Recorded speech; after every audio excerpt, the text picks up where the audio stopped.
Libo-libong mga volunteer ang nakiisa sa One Tree, One Nation, isang nationwide tree planting activity po ng Sunshine Philippines Movement na inisyatiba ni Pastor Apollo C. Kibuloy. Isinagawa po ito nitong nakalipas na Sabado kung saan labis ang pasasalamat ng mga volunteer na naging bahagi ng inisyatiba ng butihing pastor na talaga namang napapanahon. Narito ang balita ni Jason Rubrico.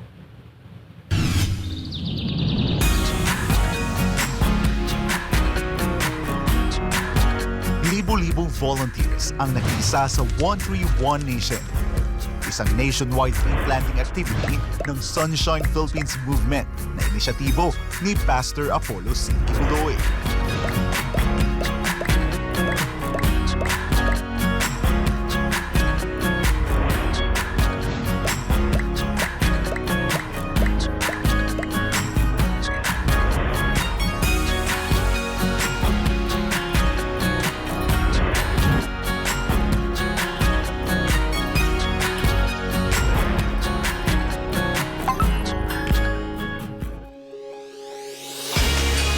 Sa Antipolo City, Rizal ang tungo ng mga libo-libong volunteers ng One Tree, One Nation mula sa Metro Manila.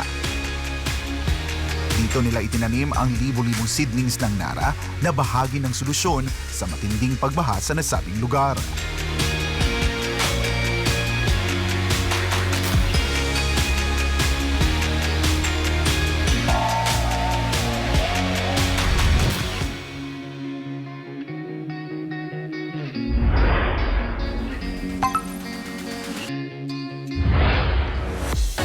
Sa Talisay, Batangas, daang-daang volunteers ang lumahok sa One Tree, One Nation kung saan daan-daang seedlings ng mangga ang kanilang itinanim.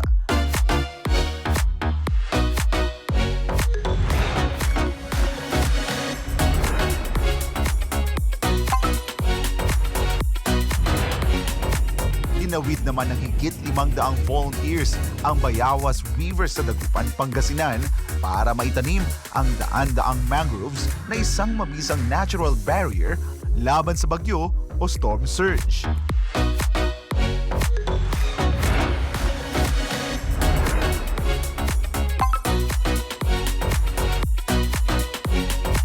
Libo-libong seedlings naman ng Nara at Mahogany ang itinanim ng volunteers ng Sunshine Philippines Movement sa Camp Vizcara, Ramon, Isabela na palagi ring binabayo ng bagyo.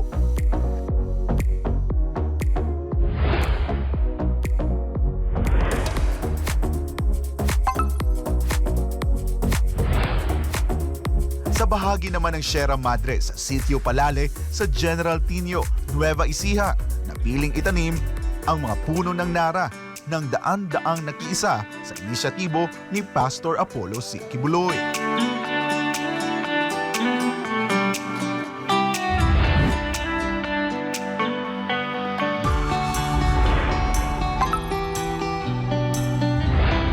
Sa probinsya naman ng Bohol sa isla ng Visayas, hindi alintana ng mga voluntaryo ng Sunshine Philippines Movement ang mabato at malayong lugar.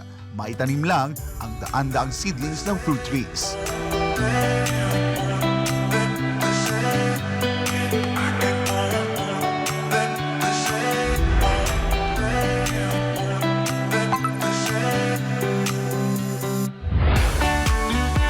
Libo-libong mangroves ang itinanim ng iba't ibang organisasyon na nakiisa sa nationwide tree planting sa bayan ng Carmen sa Cebu.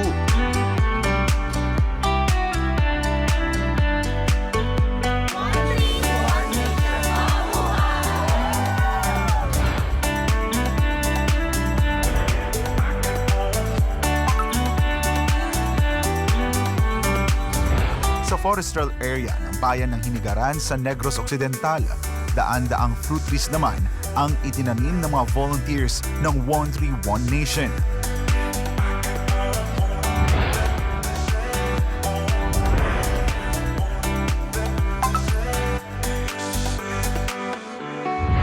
Sa barangay Malaunay sa Valencia, Negros Oriental, higit 500 seedlings ng Mulave at Nara ang itinanim ng mga nakiisa sa nationwide tree planting ng Sunshine Philippines Movement.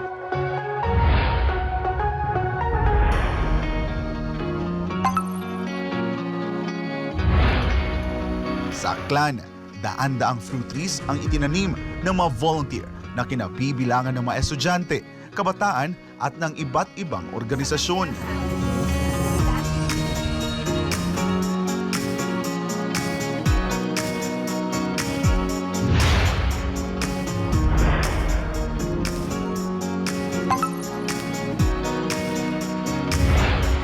Seedlings ng Nara at Acacia naman ang itinanim ng mga volunteers sa Capiz bilang pakikiisa sa inisyatibo ni Pastor Apollo.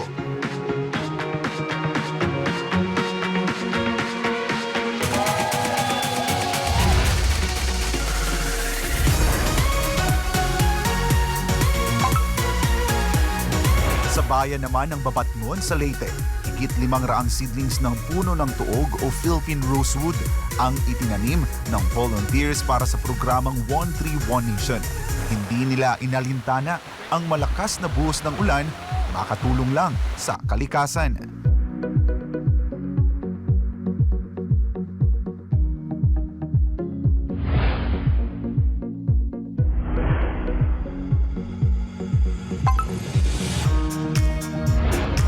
Nagpakita naman ng kakaibang sigla ang mga mag-aaral, guro, magulang at mangingisda sa Barangay Guadalupe, Maasin City, Southern Leyte sa malawakang pagtatanim ng mangrove seedlings.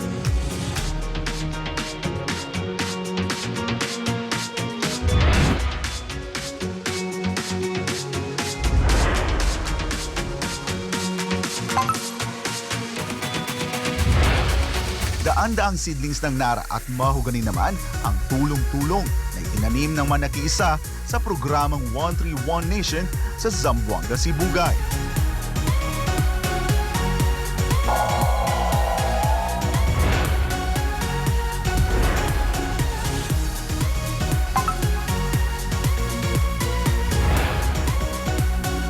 Hindi naman napigilan ng ulan ang mga volunteers ng Sunshine Philippines Movement sa nasipit Agusan del Norte na makiisa sa nationwide tree planting initiative ni Pastor Apollo C. Quibloy, kung saan daan-daang seedlings ng Nara at Mulave ang kanilang itinanim.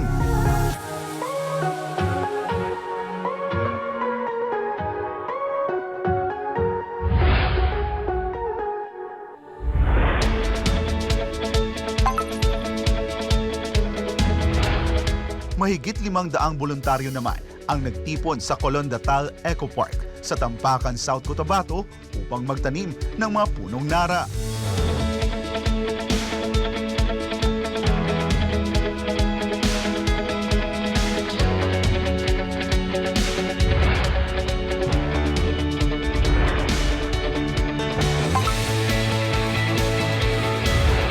Katuwang ang volunteers ng iba't ibang organisasyon. Libo-libong puno ng palkata ang itinanim ng Sunshine Philippines Movement sa Tagum City.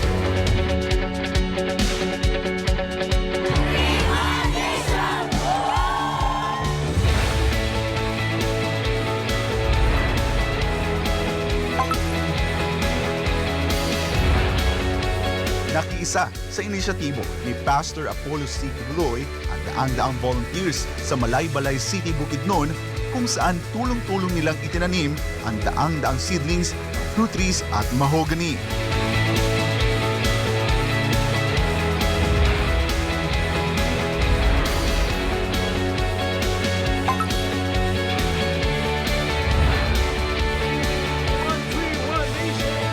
Libo-libong Nara at mahogany seedlings naman ang sama-samang itinanim ng volunteers ng Sunshine Philippines Movement sa Lasang, Davao City na palagi ring nakakaranas ng pagbaha.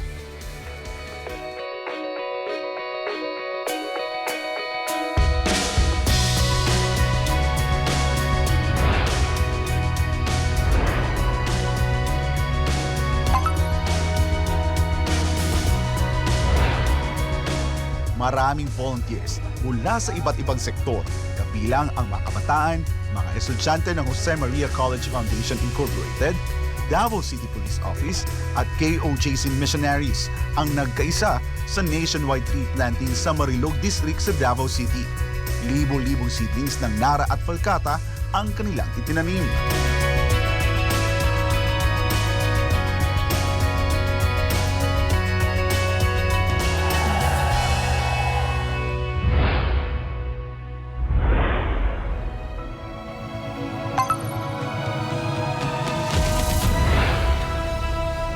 Daan-daang mahogany at cherry blossoms naman ang pinagkaisahang itinanim ng mga kapatirang katutubo, SPM volunteers, KOJC missionaries at ilang mga sektor sa sitio Kitbug, Malungon, Sarangani Province.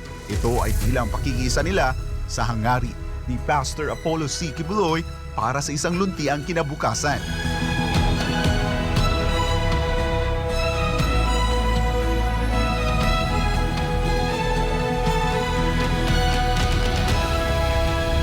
Magdadalawang dekada na ng pinangunahan ni Pastor Apollo C. Kibuloy ang pangangalaga sa kalikasan sa pamamagitan ng pagtatag ng Sunshine Philippines Movement noong 2005, kung saan isa sa kanyang Exhibit A ay ang Glory Mountain. Kung tayo ay magtutulungan at makiisa sa One Tree, One Nation Initiative ng Butihing Pastor, hindi imposible na ating maabot ang tulad ng Glory Mountain para sa isang mas luntian at matatag na Pilipinas. Para sa Diyos at Pilipinas nating mahal.